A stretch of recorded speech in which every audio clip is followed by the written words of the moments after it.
नमस्कार शेतकरी बांधवांनो, तुमच्या बँक खात्यात वर्षाला 6,000 रुपये नाही तर पूर्ण 12,000 रुपये जमा होणार आहेत। केंद्र सरकारचे 6,000 रुपये तर तुम्हाला मिळतातच, पण महाराष्ट्र सरकारची नमो शेतकरी महासन्मान निधी योजनेमुळे आता राज्यातील शेतकऱ्यांना दुप्पट लाभ मिळत आहे। पण अनेक शेतकऱ्यांचे हप्ते अद्याप जमा झालेले नाहीत, तर काहींचे पैसे मध्येच रखडलेले आहेत। आजच्या या व्हिडिओमध्ये आपण पाहणार आहोत की या योजनेचा पुढील हप्ता कधी येणार आहे, तुमचे पैसे अडकू नयेत म्हणून तुम्हाला मोबाईलवर कोणत्या गोष्टीत लगेच तपासायच्या आहेत। चला तर मग व्हिडिओला सुरुवात करूया।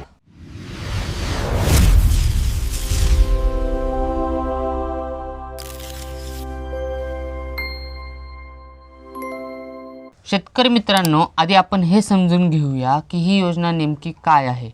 केंद्र सरकारच्या PM किसान योजनेच्या भरतीवरच महाराष्ट्र सरकारने ही योजना सुरू केली आहे। या योजनेअंतर्गत पात्र शेतकऱ्यांच्या कुटुंबियाला प्रतिवर्ष 6,000 रुपये दिले जातात। हे पैसे वर्षातून 2,000 रुपयाच्या 3 हप्त्यामध्ये थेट बँक खात्यात DBTद्वारे पैसे जमा केले जातात। आता यासाठी पात्रता काय आहे? पहिली गोष्ट, तुम्ही महाराष्ट्राचे रहिवासी असणे आवश्यक आहे। दुसरी गोष्ट, तुमची शेतजमीन तुमच्या नावावर असणे आणि तिची नोंद 7/12 आणि अ-च्या उतारावर असणे अनिवार्य आहे। आणि तिसरी महत्त्वाची बाब म्हणजे जे शेतकरी PM किसान योजनेचा लाभ घेत आहेत त्यांना ही योजनेचा लाभ अगदी सहज मिळतो। आता वळूया सर्वात महत्त्वाच्या प्रश्नाकडे, नमो शेतकरी योजनेचा 9वा हप्ता कधी येणार? शेतकरी बांधवांनो, सध्या सोशल मीडियावर 9व्या हप्त्याबाबत अनेक वेगवेगळ्या तारखा सांगितल्या जात आहेत, पण शासनाकडून अजूनही याची कोणतीही अधिकृत तारीख जाहीर करण्यात आलेली नाही।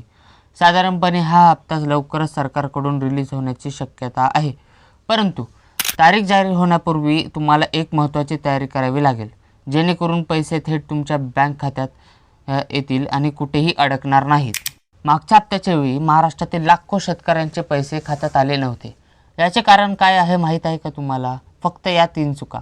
EKYC पूर्ण असणे, जर तुमची EKYC पूर्ण नसेल तर सरकार तुमचे पैसे थांबवते। बँक खाते आधार कार्डशी लिंक नसणे, तुमचे बँक खाते तुमच्या आधार कार्डशी लिंक असणे आणि त्यावर DBT ऑप्शन चालू असणे अत्यंत गरजेचं आहे। जमिनीची नोंद, तुमच्या सातबाऱ्याची नोंद PM किसानच्या पोर्टलवर यस असणे आवश्यक आहे। हे स्टेटस मोबाईलवर कसे तपासायचे? तुमच्या मोबाईलवर वर जाऊन नमो शेतकरी स्टेटस किंवा DBT पोर्टलवर जाऊन भेट द्या। तेथे बेनिफिशरी स्टेटस या पर्यायावर क्लिक करून तुमचा मोबाईल नंबर किंवा रजिस्टर नंबर टाका। तेथे तुम्हाला समजेल की तुमची EKYC आणि बँक आधार येस आहे की नो। शेतकरी मित्रांनो, जर तुमचा स्टेटस बरोबर असेल तर काळजी करू नका, 9वा हप्ता येताच तुमचे पैसे थेट खात्यात जमा होतील। जर काही अडचण असेल तर जवळच्या CSC केंद्रावर किंवा कृषी कार्यालयात जाऊन लगेच दुरुस्ती करून घ्या। शासनाकडून हप्त्याची अधिकृत तारीख जाहीर होताच त्याचा व्हिडिओ आपल्या चॅनलवर सर्वात आधी येईल, त्यामुळे चॅनलला आत्ताच सबस्क्राईब करा आणि हा महत्त्वपूर्ण व्हिडिओ तुमच्या प्रत्येक शेतकरी मित्राला आणि WhatsApp ग्रुपवर नक्की शेअर करा। धन्यवाद। जय जवान जय किसान।